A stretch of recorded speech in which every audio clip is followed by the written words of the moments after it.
नमस्कार दोस्तों। हमारे साथ आप सभी लोगों को इस सेशन में जुड़ने के लिए बहुत बहुत स्वागत है दोस्तों।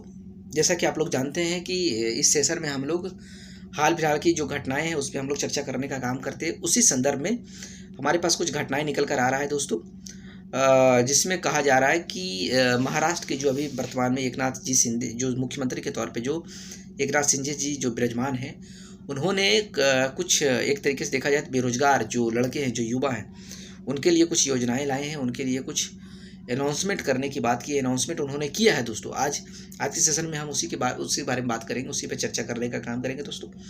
आइए एक नज़र डालते हैं कि इन्होंने क्या कहा, किसको क्या मिला है, क्या क्या इन्होंने अनाउंसमेंट करने का काम किया है दोस्तों। हम इस पर भी चर्चा करेंगे। कहा जा रहा है कि लाडला भाई योजना क्या है, चर्चा में क्यों है, बेरोजगार लोग ध्यान दें। बारहवीं पास को मिलेंगे 6,000, डिप्लोमा वाले को 8 और ग्रेजुएट को 10,000 देगी सरकार, ऐसा कहा। यानी कि जो ग्रेजुएट हैं, जो बेरोजगार ग्रेजुएट हैं, उनको 10,000 दिए जाएंगे। जो डिप्लोमा वाले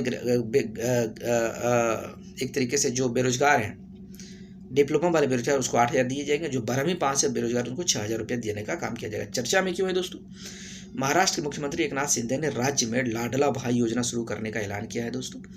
इतिहास में पहली बार किसी सरकार ने ऐसी योजना पेश करने की जिम्मेदारी ली है, काम किया है दोस्तों। यानी कि बेरोजगार लड़कों को भी अब एक तरीके से भत्ता, बेरोजगारी भत्ता दिया जाएगा दोस्तों। लाडला भाई योजना क्या है दोस्तों, इसके तहत 12वीं पास करने वाले युवाओं को सरकार प्रत्येक माह 6,000 रुपये देगी। प्रत्येक माह 6,000 रुपये देगी। डिप्लोमा करने वाले युवाओं को 8,000 रुपये दी जाएगी। ग्रेजुएट युवाओं को 10,000 रुपये प्रति माह दिए जाएंगे दोस्तों। बेरोजगारी का समाधान क्या है, इस पर बात करते हैं। यानी कि समाधान करने का इन्होंने एक तरीका निकाला, इस पर बात करेंगे क्या है बेरोजगारी का, चर्चा क्या है।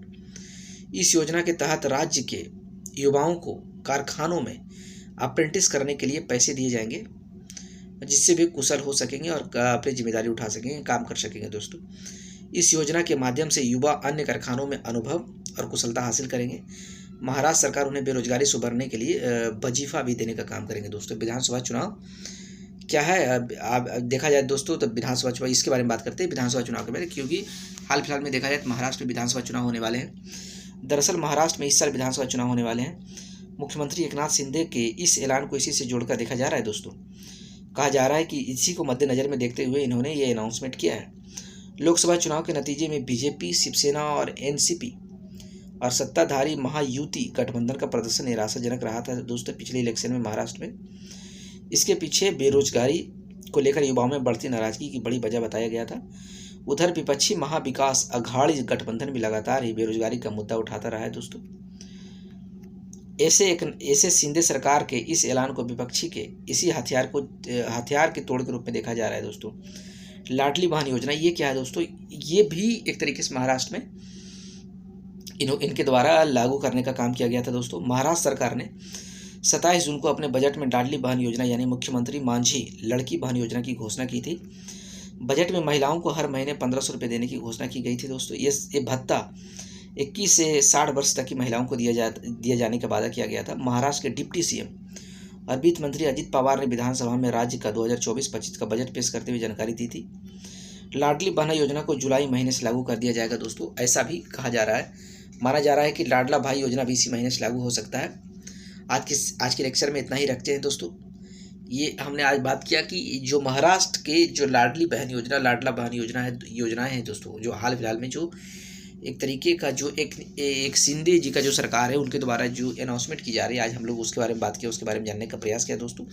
जो कि एक तरीके से एक सकारात्मक पहल, सकारात्मक नज़रिए से देखा जा सकता है।